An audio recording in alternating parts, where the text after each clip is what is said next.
Welcome to student dictation 5 second बाद शुरू होगा।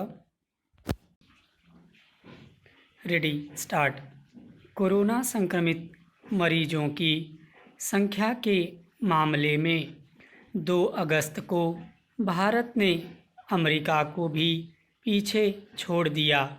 दुर्भाग्यवश इस दिन दुनिया में सबसे अधिक कोरोना मरीज भारत में मिले।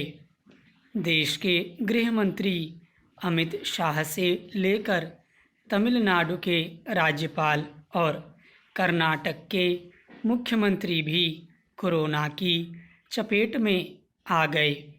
लगता है कि लॉकडाउन के बाद हुए अनलॉक को हमने हल्के में ले लिया, या फिर बात कुछ और है जो हम समझ नहीं पा रहे।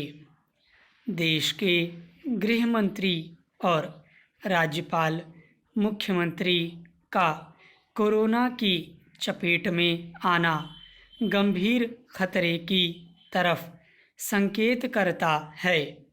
मास्क पहनने और 2 गज की दूरी बनाने के बावजूद बीमारी की चपेट में आना आमजन के लिए चिंता का बड़ा कारण बन रहा है। कोरोना के शुरुआती दौर में चर्चा चीन की होती थी, फिर ब्रिटेन, फ्रांस, इटली और स्पेन सुर्खियों में छाए रहे। इन देशों में 20-20 हज़ार मरीजों के रोज़ सामने आने की खबरें धड़कन बढ़ाती थीं, लेकिन तमाम सावधानियों के बावजूद आज देश में 55-56 हज़ार मरीज सामने आ रहे हैं। कई राज्यों में तो स्वास्थ्य सेवाएं जवाब देने लगी हैं। अलग अलग रिपोर्ट भविष्य के प्रति चिंता का माहौल बना रही हैं, लेकिन इसका दूसरा पहलू भी है। वह यह कि बीमारी से हमें लड़ना तो पड़ेगा। दिल्ली समेत कुछ राज्यों में हुआ अच्छा काम सुकून देने वाला भी है। दिल्ली में भले 1,38,000 मरीज सामने आ चुके हैं, लेकिन सुखद पहलू यह भी है कि वहाँ एक्टिव मरीजों की संख्या अब 10,000 तक सिमट गई है।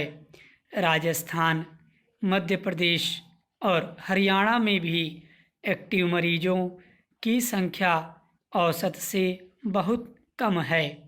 दिल्ली में तमाम राजनीतिक मतभेदों को दरकिनार कर केंद्र और राज्य सरकार एक मंच पर आई तो कोरोना को मात देने के प्रयास भी रंग लाए।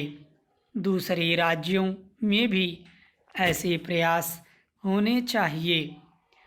कोरोना हमें कब तक परेशान करेगा कोई नहीं जानता, लेकिन शुरुआती दौर की सावधानियों को फिर से अपनाएं तो संक्रमण पर लगाम लगाने में कामयाबी जरूर मिल सकती है।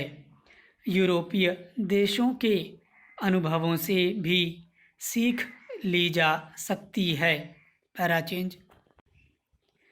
दूसरे महायुद्ध के बाद से दुनिया सबसे कठिन दौर से गुजर रही है। चिंताजनक बात यह है कि विकसित देश तक इससे लड़ते लड़ते पस्त हो चुके हैं। हमारी गिनती तो विकासशील देशों में होती है। कोरोना से जंग अभी थमने वाली नहीं लगती। सरकार हर संभव प्रयास कर रही है। पता यह भी लगाया जाए कि आखिर देश के गृह मंत्री कैसे इसकी चपेट में आ गए। कहीं हम कम्युनिटी स्प्रेड के शिकार तो नहीं हो रहे हैं।